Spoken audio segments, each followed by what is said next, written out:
Good morning, नमस्कार। कैसे हैं आप लोग? मैंने पिछली क्लासेस में जो आप लोगों को पढ़ाया है वो स्क्वायर्स, क्यूब्स, स्क्वायर रूट और क्यूब रूट्स हैं, ठीक है। तो ये जो आपने पढ़ाई की है ना, इसमें कभी कभी क्या होता है कि डेसिमल नंबर्स, बल्कि मैं ये कहूँगा ज़्यादातर क्या होता है कि डेसिमल नंबर्स से टैकल करना आपको आना चाहिए। आपको ये पता होना चाहिए कि अगर दशमलव वाली संख्याएं हैं तो उनमें किस तरह की रूलिंग्स अप्लाई होती हैं, खास करके स्क्वायर्स में और क्यूब्स में।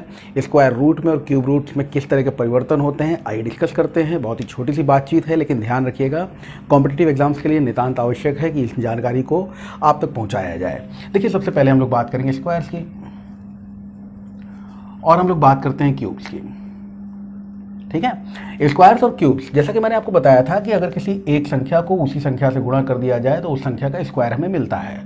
और क्यूब्स में हमने कहा था कि एक संख्या को अगर 3 बार आपस में गुणा किया जाए तो इस तरह से हमको उस संख्या का क्यूब मिल जाता है, ठीक है। ट्रांसपोर्टेशन एक प्रक्रिया होती है जिसके बारे में अभी हम लोग डिस्कस करेंगे जब हम लोगों का अगला टॉपिक यानी सिंप्लीफिकेशन स्टार्ट होगा। कुछ स्टूडेंट्स का कहना था सिंप्लीफिकेशन से पहले नंबर सिस्टम को डिस्कस कर लिया जाए। देखता हूँ जो भी होगा, सिंप्लीफिकेशन या नंबर सिस्टम, इस टॉपिक को खत्म करने के तुरंत बाद मैं स्टार्ट करूँगा, लेकिन आज पहले इस बात को देख लीजिए। ट्रांसपोर्टेशन एक प्रक्रिया होती है, उसमें होता क्या है देखिएगा दोस्तों कि इक्वल्स, जानते हो आप सभी लोग, साइन होता है, नॉर्मल सा साइन होता है, इक्वल्स टू, है ना। इक्वल्स टू में बताया जाता है प्लस, जब उधर जाता है तो माइनस में, माइनस उधर जाता है तो प्लस में, मल्टीप्लाई उधर जाके डिवाइड में, और डिवाइड उधर जाके मल्टीप्लाई में। उसी तरह से ये सारी प्रक्रिया सब लोगों को पता है ना। इसके अलावा जो प्रक्रिया है वो ये है कि अगर स्क्वायर है तो वो उधर जाकर स्क्वायर रूट में, और अगर क्यूब है तो वो उधर जाकर क्यूब रूट में कन्वर्ट हो जाता है। मसलन ये सारी बातें सब लोग जानते होंगे, इस पर थोड़ा सा डिस्कशन कर लीजिए कि अगर एक्स स्क्वायर बराबर कोई संख्या आपको दी हुई है, तो जो भी संख्या आपको एक्स स्क्वायर के बराबर में दी हुई है, अगर एक्स बराबर आपको लिखना है तो क्या हो जाएगा, वर्गमूल हो जाएगा उसी संख्या का। अगर पूर्ण वर्ग संख्या है, अगर एक परफेक्ट स्क्वायर नंबर है तो आप उसका स्क्वायर रूट लिख देंगे। अदरवाइज जो भी नियर अबाउट नंबर, उसका नियरेस्ट वैल्यू जो भी आ रहा होगा, कैसे निकालनी मैंने पिछले वीडियोज़ में बता रखा है, उसके लिंक्स डिस्क्रिप्शन में दिए हुए हैं। पिछले वीडियो में मैंने बताया कि अगर ये 64 ना हो के 60 होता, 67 होता, तो इसकी अप्रॉक्स वैल्यू आप लोग कैसे निकाल सकते हो। बहुत ही झटके में, बहुत ही आसानी से निकल आती है, लेकिन अप टू 1 डेसिमल प्लेस, है ना। मैंने बताया था आपको उसको राउंड ऑफ करना होता है ना। तो ये सारी बातें आप लोग जानते हैं। इसके आधार पर जरा समझिएगा कि किसी संख्या को किसी संख्या से गुणा करने पर उस संख्या का वर्ग, और 3 बार एक ही संख्या को आपस में गुणा करने पर उस संख्या का घन प्राप्त होता है। घनमूल कैसे मिलता है, इसी का अपोजिट टर्म है, जैसा मैंने यहाँ पे बताया। अब जरा अगली बात समझिएगा कि अगर हम बात कर रहे हैं यहाँ पर सपोज कीजिए कि 2.4 में हम मल्टीप्लाई कर रहे हैं 2.4 का, तो अब आप देखिए कि 24 इंटू 24, आप 24 इंटू 24 करते हैं तो 576 मिलता है। आपको मालूम है 24 का स्क्वायर होता है 576, तो 576 अगर आपको मिलता है। एक नॉर्मल सी मल्टीप्लिकेशन की प्रक्रिया है। 2.4 इंटू 2.4 अगर आप करेंगे तो आपको जो भी वैल्यू मिली है आप 0.12 दो संख्याओं के बाद लगाएंगे। नॉर्मल सा कैलकुलेशन अगर देखा जाए मल्टीप्लिकेशन में, है ना। जो लोग जानते हैं बहुत अच्छी बात है, लोग नहीं जानते ध्यान दे लें कि यहाँ पर हम एक नॉर्मल सी प्रक्रिया जानते हैं। 2.4 multiplied by 2.4 will always be equal to 5.76। ये हम लोग जानते हैं। इस तरह से अगर हम ऐसा कहें कि 24 का स्क्वायर बराबर 576 यानी 576 में दाहिने हाथ से 2 संख्याएं छोड़कर दशमलव लगाना होगा, तो ये 2.4 का स्क्वायर हो गया 5.76, ठीक है। अब देखिए, अगर यही 0.24 का स्क्वायर होता, सोच के देख लीजिए आप लोग, 1 2 3 4 0.4 संख्याओं के बाद लगता, यानी 0.0576 ये आपको मिलता। समझ में आता जा रहा होगा। अगर यही 0.024 का स्क्वायर होता, मैं भी इस पे क्वेश्चन लूंगा तब आपको ये बात बहुत ही अच्छे से समझ में आ जाएगी कहना क्या चाह रहा हूं।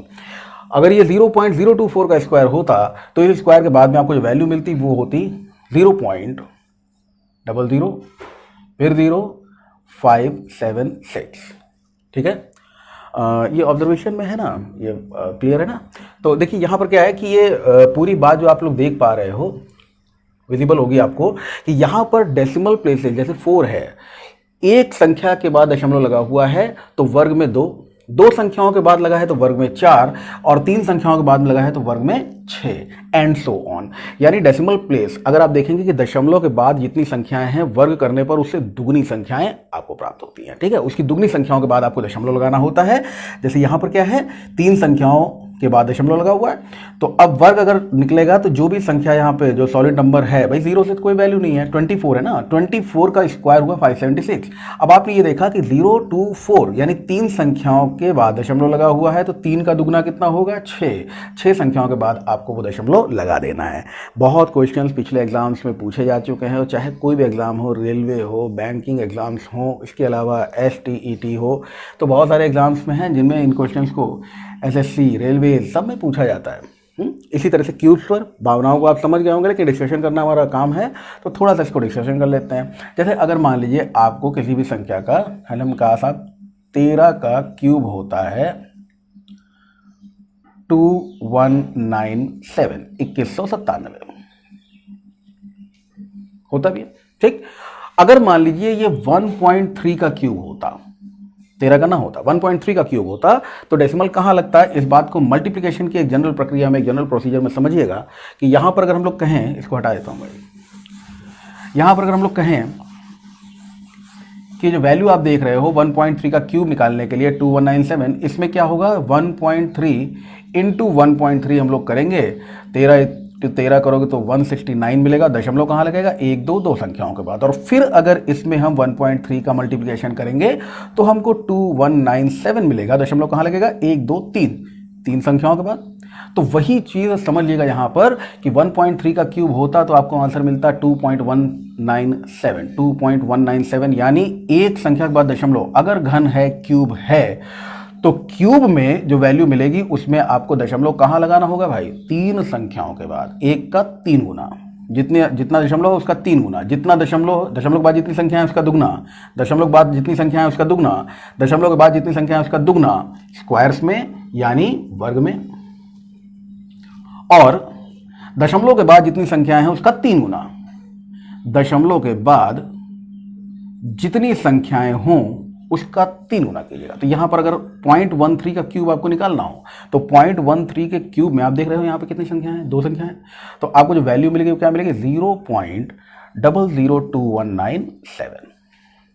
उम्मीद है बात समझ में आ रही होगी, ठीक है। इसी तरह से अगर 0.013 का क्यूब होता तो आपको वैल्यू मिलती 0.5 टाइम्स 02197। एक बार थोड़ा सा इसको फिर से डिस्कस कर लेता हूं कि यहां पर आप देख सकते हो कि 1.3 का क्यूब हमें निकालना है, 1.3 का क्यूब अगर हमें निकालना है तो इस क्यूब निकालने की प्रक्रिया में, क्योंकि दशमलव एक संख्या के बाद है तो 1 का 3 गुना, 3 संख्याओं के बाद क्यूब में दशमलव मिलेगा, 2 संख्याओं के बाद है 2 का 3 गुना 6 संख्याओं के बाद दशमलव मिलेगा, और 3 संख्याओं के बाद 3 का 3 गुना 9, तो आप देख सकते हो ना यहाँ पे कितना हुआ 4 5 6 7 8 9 संख्याओं के बाद आपको दशमलव मिलेगा, ठीक है। इतनी बात समझ में आ गई होगी। अब कुछ क्वेश्चंस के प्रोसीजर में हम इस बात को समझें उससे पहले इसी बात को उल्टा समझ लीजिए। उल्टा कैसे समझना है, जैसे अगर मान लीजिए आपको, मैं क्यूब से शुरू करता हूँ है ना, क्यूब से शुरू करूँगा तो स्क्वायर अपने आप आसानी से समझ में आ जाएगा आपको। अगर मान लीजिए आपको दे दिया जाए आंसर में, किसी भी क्वेश्चन में अचानक आपको ये मिल गया कि साहब x क्यूब बराबर 0.002197 है, तो आपको मालूम है ट्रांसपोर्टेशन प्रक्रिया मैंने लिखी थी, आप क्या करोगे x बराबर क्यूब रूट 0.002197, सही है ना, ये लिखोगे आप। अब इसको लिखने के बाद में आपको क्या करना है, जैसे मैंने बताया कि क्यूब करने पर 3 गुना संख्याओं के बाद आपको दशमलव लगाना है, तो वैसे ही क्यूब रूट निकालने पर तिहाई संख्याओं के बाद आपको दशमलव लगाना होगा। जैसे x बराबर वैल्यू निकालने के, देखिए सॉलिड वैल्यू कितनी है, केवल इतनी 2197 का क्यूब रूट, मैंने कहा था आप लोग 20 तक याद करिएगा, बहुत फायदा मिलेगा उसको निकालने का, एक तरीका भी बताया था, उससे आप आसानी से निकाल सकते हो। 2197 क्यूब रूट निकालना है, 2197 मैंने क्यूब रूट की पिछली वीडियो डाली हुई है, जिन लोगों ने नहीं देखा देख जरूर लीजिएगा कि राइट हैंड साइड से 3 डिजिट लेकर पार्टीशन कीजिए, 7 है तो लास्ट में 3 आएगा, हाँ, और यहाँ पर एक ऐसा नंबर जिसका क्यूब या तो इससे छोटा इसके बराबर लेकिन इससे बड़ा ना हो तो वो 1 ही आएगा, यानी 13, ठीक है ना। तो यहाँ पर आपको वैल्यू मिलेगी कितनी 13। अब डेसिमल कहाँ लगाएंगे, सवाल ये है, 1 2 3 4 5 6 का 1/3 यानी 2 संख्याओं के बाद आप दशमलव लगा देंगे, तो x की वैल्यू अगर क्यूब रूट ऑफ 0.002197 की बात की जाए तो वो आंसर क्या मिल जाएगा हमको 0.13। देख सकते हो आप यहाँ पे कि 0.13 का ही क्यूब ये होता था, तो इसका क्यूब रूट क्या होगा 0.13। क्लियर हो गई इतनी बात। तो इतनी बातों के बाद में अगर हम लोग एक क्वेश्चन उठाएं तो इस क्वेश्चन के थ्रू आप लोग उस बात को और अच्छे से समझ जाओगे। इसी तरह से हाँ एक बात रह गई भाई, स्क्वायर रूट्स में ये बात रह गई है।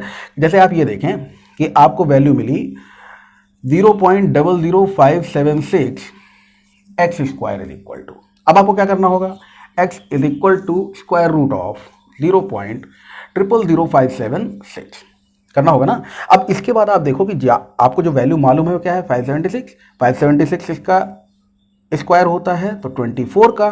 सवाल ये उठा कि साहब डेसिमल कहाँ लगाएं, डेसिमल आप लगाएंगे जैसे इसमें तिहाई 1/3 तो उसी तरह से इसमें 6 का हाफ, 1/2 1 तिहाई और 2, तो यहाँ दुगने का और 3 गुने का खेल था, तो यहाँ तिहाई और आधे का खेल है, तो 2 तिहाई 6, आधा कितना हुआ 3 संख्याएं, तो 0.024 x की वैल्यू आपको मिल जाएगी। ठीक है भाई, तो इस तरह से हम लोग डेसिमल नंबर्स को हैंडल करते हैं जब हम लोग स्क्वायर रूट और क्यूब रूट्स की बात कर रहे होते हैं। थोड़ी सी बातचीत एक क्वेश्चन के रूप में आप चलेंगे, तो इस क्वेश्चन के रूप में देखिए क्या करना है आपको। ठीक है भाई, देखिए यहाँ पर मैंने 2 क्वेश्चन लिए हैं आपके लिए। ठीक है, मिलते जुलते क्वेश्चंस हैं जो प्रीवियस पेपर्स में पूछे गए हैं। अभी हालांकि एक क्लास और लेंगे, उसमें हम और क्वेश्चंस देखेंगे जो इसी तरह के होंगे, और पिछला हमने जो थ्योरी पढ़ा है उस थ्योरी को कहाँ कहाँ कैसे कैसे अप्लाई किया जा चुका है अब तक क्वेश्चंस में, उन पर हम लोग बातचीत करेंगे। फिलहाल ये दोनों, तो भाई जैसे कि आप लोग को मालूम है जगह और समय हमारे पास में कम है, तो मैंने ये 2 क्वेश्चन बना दिया आपके लिए। ठीक, इस पर गौर कर लो। जो अभी अभी मैंने थोड़ी देर पहले बात की थी वो किस पर थी, पहली बात मैंने की थी आपके साथ में स्क्वायर्स पर, यानी कि वर्गों पर, और जो दूसरी बात थी वो किस पर थी, क्यूब्स पे। ठीक है, यानी घनों पर। तो घन के लिए क्या बात होगी और वर्ग के लिए क्या बात होगी, इस तरफ और उस तरफ, यानी left hand side right hand side. देखिएगा लेफ्ट हैंड साइड मैंने स्क्वायर्स को हैंडल करने के लिए आपसे बात की, बहुत ही सज्जनता के साथ जिसने भी क्वेश्चन पूछा था, जिस भी एग्जाम में, मेरे ख्याल से एसएससी का क्वेश्चन है ये, तो जिस भी एग्जाम ने क्वेश्चन पूछा था बहुत ही सज्जनता के साथ आपको ये बात बता दिया था कि 6084 = 78, है ना। और अगर नहीं होता तो ये तरीका मैंने आपको, परफेक्ट स्क्वायर नंबर है, जाहिर सी बात है, स्क्वायर रूट निकालने का तरीका मैंने आपको बताया। तो अगर ऐसा कोई क्वेश्चन मिले, कभी ये ऊपर वाली लाइन ना मिले, तो इस बात पे जरूर, भाई मैंने क्या बताया था आप लोगों को, आप लोगों ने बता रखा है कि 6084 सॉलिड नंबर 6084 है ना, डेसिमल इधर उधर खिसक रहा है, शफल हो रहा है, कोई दिक्कत नहीं है। तो ये 6084 आप देख रहे हो, इसका स्क्वायर रूट निकालने के लिए राइट हैंड साइड से 2 डिजिट लेकर पार्टीशन कर दीजिएगा। आपको यहाँ पर क्या दिखाई दे रहा है, 4 दिखाई दे रहा है। कब कब हो सकता है वो, 2 पे हो सकता है और 8 पर हो सकता है। अभी आपको यहाँ पर वो नंबर लिखना जिसका स्क्वायर या तो इससे छोटा है, इसके बराबर, लेकिन इससे बड़ा ना हो, तो उसके लिए आपको क्या लिखना भाई, 8 लिखेंगे तो 64 बड़ा हो जाएगा, इसलिए हम 7 लिखेंगे। 78। अब 7 को इसके सक्सेसर उत्तरवर्ती एक बड़े, यानी 8 से मल्टीप्लाई करके हम देखा 7 × 56, और 56 से 60 क्योंकि बड़ा है इसलिए बड़ा वाला हमारा आंसर है। निकाल लेंगे हम लोग, इतना टाइम लगेगा, ये तो मैं बोल रहा हूँ, बता रहा हूँ, इससे थोड़ा ज़्यादा टाइम आपको लग रहा होगा, अदरवाइज इतना टाइम भी नहीं लगेगा, है ना। तो ये बात अगर दे देता है, एग्जामिनेशन दी हुई है पेपर में, जब ये क्वेश्चन पूछा गया एक बात दी हुई है, दे देता है बहुत अच्छी बात है, नहीं देता हम निकाल लेंगे। ये मैंने पिछले वीडियो में पढ़ाया हुआ है जहाँ पे square root of perfect square numbers बताया था। उसी तरह से अगर ये लाइन में आपको ये चीज़ ना दी हुई होती तो आप क्या करते भाई, 474552, राइट हैंड साइड से 3 डिजिट लेकर पार्टीशन किया, आपको 2 दिखाई दिया। 2 कब होता है, जब यूनिट प्लेस 8 होता है। 8 अगर यूनिट प्लेस है तो क्यूब निकालने पे 8 × 8 × 8 512 2 मिलेगा, यूनिट प्लेस है ना। और इधर क्या करना है, इधर एक ऐसा नंबर लिखना है जिसका क्यूब या तो इससे छोटा है, इसके बराबर, लेकिन इससे बड़ा ना हो। अगर हम यहाँ पर 5 लिखते हैं तो 5 का क्यूब 512, इसलिए क्या लिख दें, 5 से सॉरी, अगर हम यहाँ पर 8 लिख दें तो 8 का क्यूब 512, इसका मतलब क्या लिखेंगे, 8 से छोटा 7। तो ये वैल्यू आपको मिल गई 78। ऊपर वाली लाइन आपको मान लो नहीं दी हुई है तो भी, ये मैंने आपको क्यूब रूट अभी पिछली क्लास में बताया ना। पिछली क्लास का वीडियो बेटा हम लोगों ने पहले ही बना लिया था, स्क्वायर रूट के साथ ही मैंने क्यूब रूट का वीडियो बना लिया था, वो बस अपलोड मैंने उसके बाद में किया है कि क्यूब्स पूरा हो जाए उसके बाद क्यूब रूट बताएंगे। तो चलो यहाँ पर जरा हैंडल करो इस चीज़ को। डेसिमल कहाँ है, डेसिमल जहाँ पर भी है, डेसिमल जहाँ पर भी है, डेसिमल जहाँ पर भी है। सॉलिड नंबर 6084 है और उस 6084 का स्क्वायर रूट कितना होता है, तो भाई 78 होता है। कितना होता है, 78 होता है। कितना होता है, 78 होता है। दोनों का आंसर सेम आएगा क्योंकि दोनों में नंबर 78 ही है। आप देखिएगा कि यहाँ पर अब ये स्क्वायर रूट हमको 78 मिल गया। अब ये डेसिमल कैसे हैंडल होगा, डेसिमल ऐसे हैंडल होगा कि जितने भी डेसिमल प्लेसेस यहाँ पर आप देख रहे हो स्क्वायर रूट में, अगर आप इसका स्क्वायर करें, स्क्वायर रूट निकालें तो क्या होगा, यानी ये जो नंबर था ये 7.8 रहा होगा, 7.8 रहा होगा, जिसका स्क्वायर करने के बाद में हमको 6084 मिला, 60.84 मिला, है ना। तो ये यहाँ पर डेसिमल कहाँ लगाएंगे आप, यहाँ 2 है तो 2 का आधा 1, 4 है तो 4 का आधा 2, 6 है तो 6 का आधा 3, उम्मीद है पूरी बात सभी लोगों को आराम से समझ में आ गई होगी। ठीक है, वही बात जो भी मैंने पिछली थोड़ा सा रिपीट करके रिवाइज करके देख लीजिएगा। मैंने इससे पहले जस्ट पहले जो क्या बताया आपको, यहाँ पर क्या है कि हम देख रहे हैं कि इस नंबर का क्यूब रूट है 78, क्यूब रूट क्या है 78, क्यूब रूट क्या है 78, क्यूब रूट क्या है 78।